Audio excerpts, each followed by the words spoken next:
And it said that the single most damaging factor in limiting the achievement of African American students is the belief that their substandard performance is inevitable. So we do just the opposite. You're taking the T out of the can't. Yes, we take the T out of can't. Yes. We set the bar high, and our children live up to it.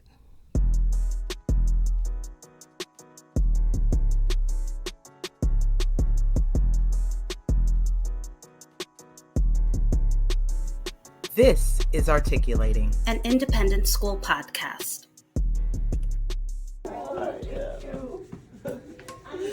Wow, Tola, you're gorgeous. Thank you. Yeah, Ben, we were talking and he told me you were coming. He said, remember Tola? She used to walk around like a little queen. It's true, she still does. Hi, everyone. I am so excited to be in Houston visiting the Imani School. I had to come as it is the largest Black independent school in the country. I'm joined today by Miss Pat Williams, head of school. Miss Williams, how are you doing? I'm great, and I'm just so glad that you're here. Thank you for coming. I am so glad to be here, and I got a warm welcome from your staff, everybody, some parents, so... Yeah, and I think it's homecoming right now. Is it homecoming? It's homecoming, so everybody's excited. The children are pumped. It's a special day. Oh, amazing. Okay, very exciting day. And I'm normally joined by my co-host, Gina, so I just wanted to give a shout out to Gina Parker-Collins. I wish you could be here.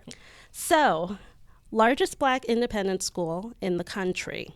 Yes. When you say Black, what does that mean? Black independent school? Well, that means that our population, the children that we serve, are 100% African American students. Okay, wow. And are there other institutions like that you know of? What are your peers? That I know of in Houston, there are, I think, 2 other schools. They go to 5th grade. So you were founded in 1988. Yes. Mm-hmm. What was the decision making? What was happening at the time where you thought to yourself, this is what the kids of Houston need? Well, actually, at the time, I was at Texas Southern University full-time, but I was a member of Windsor Village United Methodist Church, and the pastor asked that I come and open a daycare center. And what I was doing at TSU was training teachers. So I said that I wasn't interested in a daycare center, but I was interested in opening a school for young children. Why? So our official name was the Imani School for Young Children. And we chose Imani because Imani means faith in Swahili.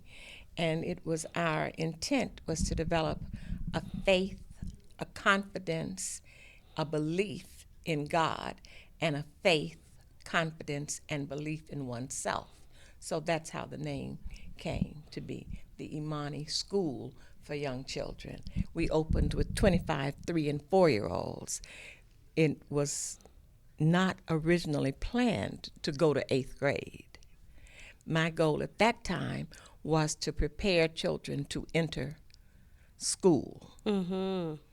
But at the parents' request, we added kindergarten, and then they said, well, you have to add 1st grade. You have to. So we added 1st grade, and then 2nd grade, and we ended up with 8th grade. How are those seeds planted for you to pursue this career in education?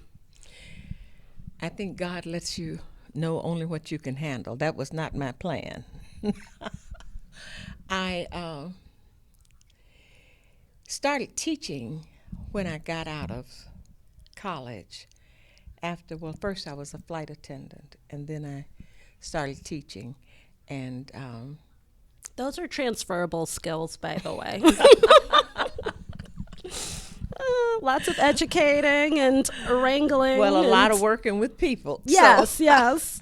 And so I really had not planned to go into teaching, But when I was in grad school, I was studying the impact of education, and my interest and the things that I studied the most were the influences of education on black children. So it was kind of natural then that when given that opportunity to see if you could apply what you could philosophize about. At the time, I was training teachers in Louisiana, Arkansas, Texas, Oklahoma, and New Mexico. Wow. So it was a challenge to see if you can talk about it, but can you do it? And so that was the challenge to leave Texas Southern University to open the school. I was talking to your son right before we started recording, and this is the first school that I've heard of like this. I'm not familiar with this. I'm from New York. I'm just trying to understand, and the fact that there's multiple schools like this in Houston. I'm trying to understand, what is it about Houston that creates that ecosystem where there could be a black independent school? I think we have a large population, and then it could also be that we are in the South, and so it is probably allowed for there to be a realization that it was a necessary transition. Now, when I first moved to Houston, and this probably is how it evolved, I lived near a Catholic church and school, which at that time was a white school and church. But as the community changed, parents and children of color began to enroll in the school. And then whites began to move out of the neighborhood. And so more children went into the school. So that happened a bit more organically. Right. That happened a bit. Okay. Do you think now, we have the freedom of choice for as long as, America will allow us. I can cut that. Now we have the freedom of choice. What would you say today is the value proposition of attending a black independent school? I think that for such a time as this, having a black private school is more important perhaps now than it has ever been. What we know about education is that education is not neutral. It's a social institution, and it transmits values. So schools tell us and tell our children what's important, what is valued in society by omission and commission. We tell children in very subtle ways what's important. What are those subtle ways? The way you put things on the wall, bulletin boards. Children think if the teacher put it up, it's important. I learned that when I was teaching. I changed my bulletin board simply because that was what you were supposed to do. But I realized that my children thought it was special. They were excited about it. If the teacher, so teachers transmit values, the things that they think are important and the things they think are less important. These values are transmitted in very subtle and sometimes not so subtle ways by the bulletin boards, by the books that are required reading and that are allowed to be read, by the dolls in your classroom, by the pictures on the wall. All of these transmit to children what we think is valuable, what we think is important. We give children very subtle messages about their role and how we see them and people that look like them. Every story that we read, the authors that we deem that are important enough for them to study, all of these tell us who is important and who's not so important. I remember 2020 was a the year of social reckoning for many independent schools. And I remember independent schools having to address all of the subtle and not so subtle ways that they made their students of color feel othered. And there was an audit that was conducted, like nationally, about, what are the books that need to be read? What are the changes that need to be made, in faculty diversity, etc. What was, I have to know, at a Black independent school, what was 2020 for you? For us, it was business as usual. You see, because since the inception of the Imani School, we have been very intentional about the books that are selected, about the dolls that are in the doll center or housekeeping center. We've been very intentional about the way we speak to our children. They do affirmations every day. We teach them. David said that sometimes you have to encourage yourself. So we began teaching our children at the age of 3 how to encourage yourself. They have to do daily affirmations. Take the T off of can't. That spells can. I can do all things through Christ. I don't understand that yet. Yeah. That's kind of hard. I can't do it yet. So we teach them, and we've done that since its inception. Since our inception, African American history has been a part of what we do. Right. It's, if you're teaching the letter of J, the sound of J, we teach Juice, Joy, Jesse, Jackson. The 3-year-olds learn Harriet Tubman didn't take no stuff. The 3-year-olds are learning Yes, that. Yes. They learn Pledge of Allegiance to myself. I can be the best by doing my best. So 2020 was just another year for us because this is who we are. Mm-hmm. This is what we do. This is what we've always done. I feel that as soon as I walk in here, I know you now thanks to one of your alumni, Tola Emiola. Yes. And I think her alone, that's the brochure, right? But I would imagine there are many Tolas or many success stories, achievements. What are you most proud of? The thing that I'm most proud of and I'm most grateful for is that my children flourish. They grow up with a sense of pride. They know who they are. They are both confident and competent. And then the joy is that they come back and I get to see them all grown up and remember the fun times. It's a blessing. It truly is just a blessing, Yes. to see my children. And it's so funny. And I'm going to do that with Tola when this is over. I bet she remembers our alphabet chant. Block A, block A. A. With the background says A, yeah. Ooh, good job. Our phonics chant. I love it. Everybody, it's fun to see big, huge men now come in, but when they hit the halls and they go into the classrooms, they revert. Oh, yeah. And they're right back there and they remember I love who that. they are. I love And that. now, though, they're successful, confident, competent adults contributing to society and taking their place in society.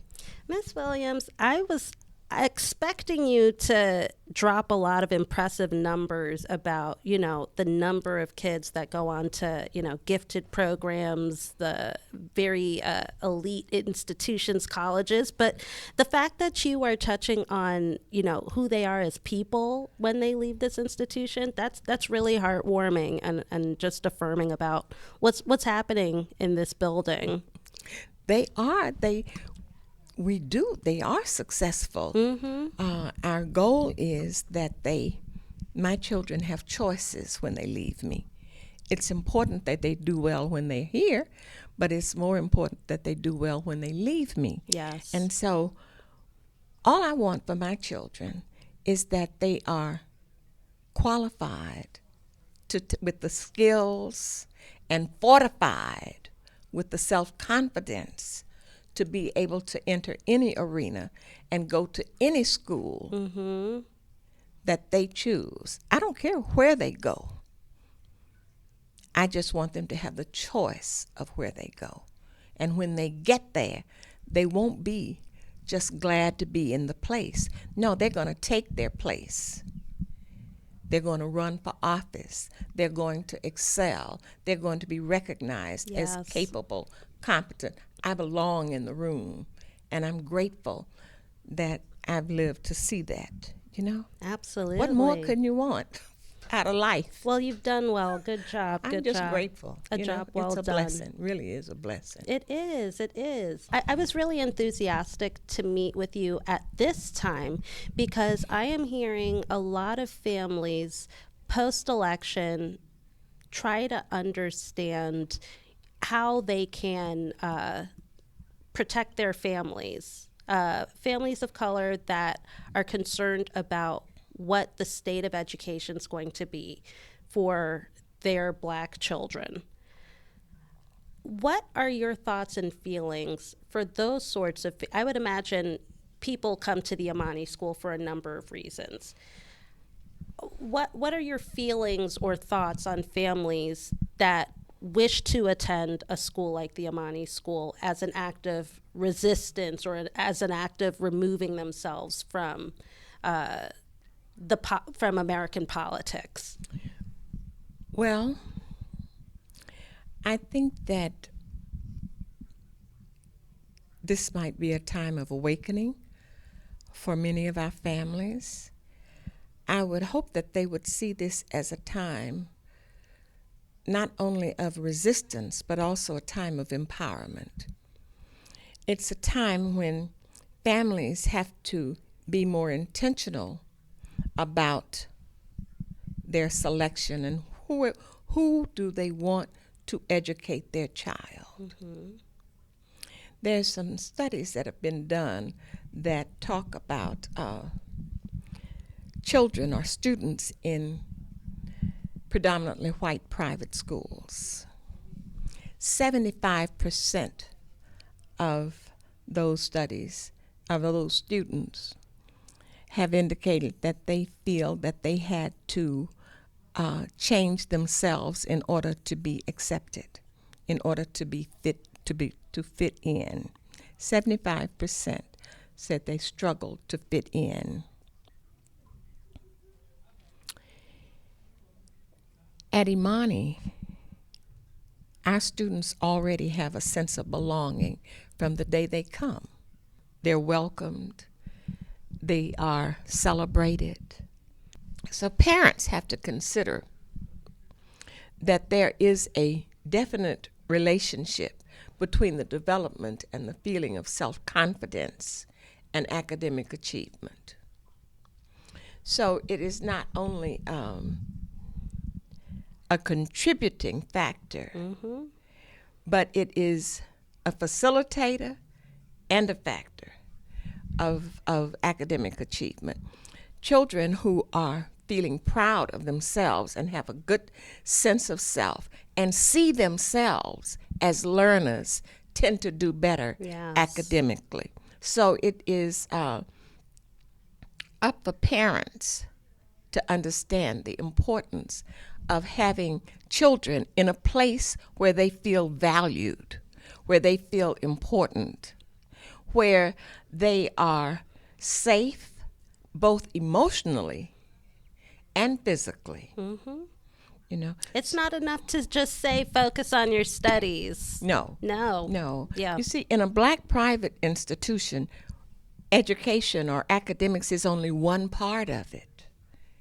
It's about developing the whole child, truly, and developing a sense of pride, developing leadership skills, and yet making sure that they are academically excellent and prepared. You see, our children have to be both confident and competent. Mm-hmm. Sometimes you can think of it like what we do perhaps is almost like an immunization against what's to come, Oof. so that they are prepared to fend off nefarious influences or challenges that will come. We can't prevent it, but we can try to mitigate the damage that it does to my children. You know, we empower them with an understanding of history. And if you think about it, why do we teach history in the first place? Is it just to glorify our country and to make it sound like a perfect country?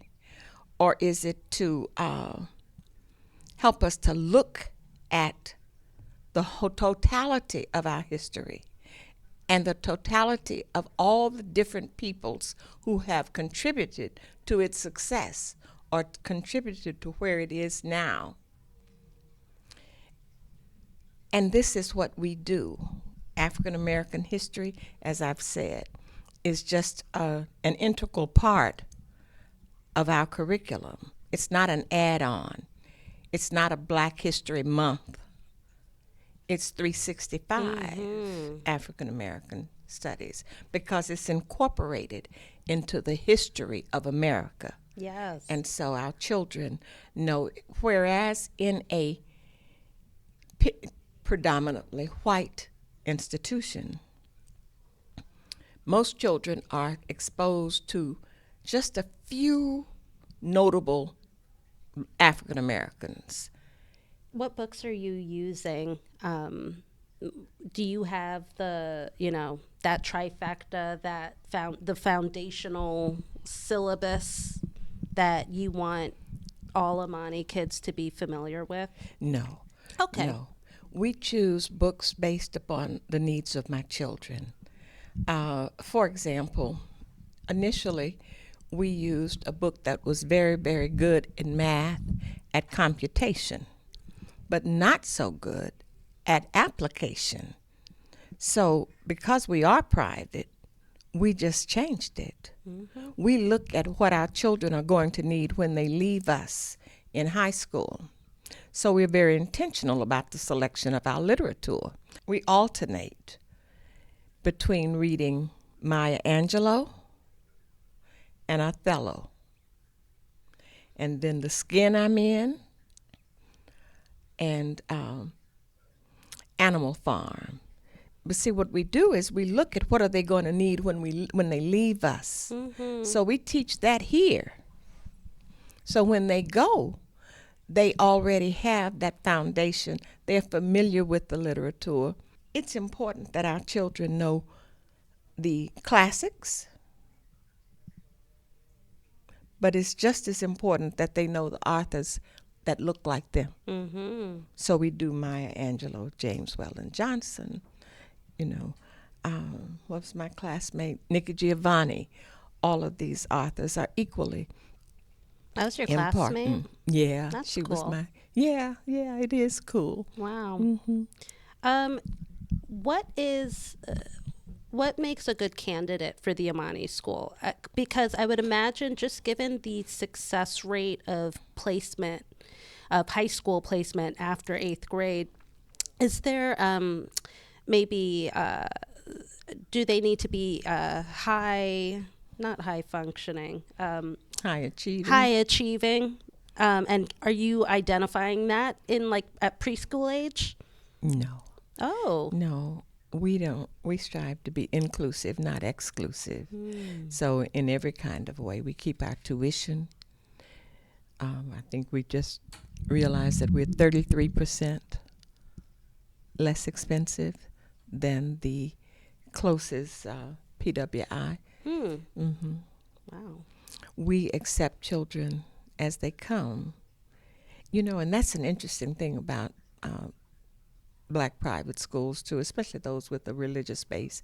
We look at our children and we look at them through the eyes of faith. So we don't just see them as they are now. We see them as who they can become, you know. So we don't try to weed them out. Mm-hmm. We try to, the teachers take a lot of pride in developing a child and seeing them flourish. We just had, yesterday actually, we had a child who came to us, and when I tell you he would do nothing, I'm not exaggerating. He wouldn't even put his last name on the paper, just leave it blank. But the teachers would say, I'm not giving up on you. I'm not giving up on you. And now he has brought in the last 2 weeks, 2 93s and a 100% in ELA. Look at that. And a 98 in math, you know. Yes. And we just celebrate. I celebrated over the intercom. The children were cheering, you know, and he was blushing, you know. But we believe in our children. That's so sweet. We believe in our children, and therefore our children believe in themselves. Absolutely. You know? Yeah. Yes. But you know, something that made me think about a study that was done called the Haryu Report, and it said that the single most damaging factor in limiting the achievement of African American students is the belief that their substandard performance is inevitable. And the acceptance of that substandard performances as being inevitable. The belief that they cannot learn, and the acceptance of that substandard performance as being inevitable. So we do just the opposite. You're taking the tea out of the can't. Yes, we take the tea out of can't. Yes. We set the bar high, and our children live up to it, you know? You know, my child over here, children don't know what's expected at first. They don't know that they are not supposed to read at 4. So we teach them, and they just learn it. What you expect, you will get what you expect. You know, children live up to or down to your expectations. Yes. Yeah, so we teach that phonics, and they just learn. One of my children was 4 years old, and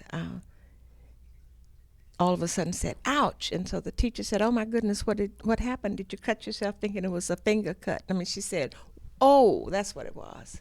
And she said, what happened? She said, I can weed. She didn't realize that was what she was doing, you know, just hit her that, wait a minute, this is weeding, you know? Yes. Yeah. Weeding. They don't know. You teach it and they learn, you know? Yes.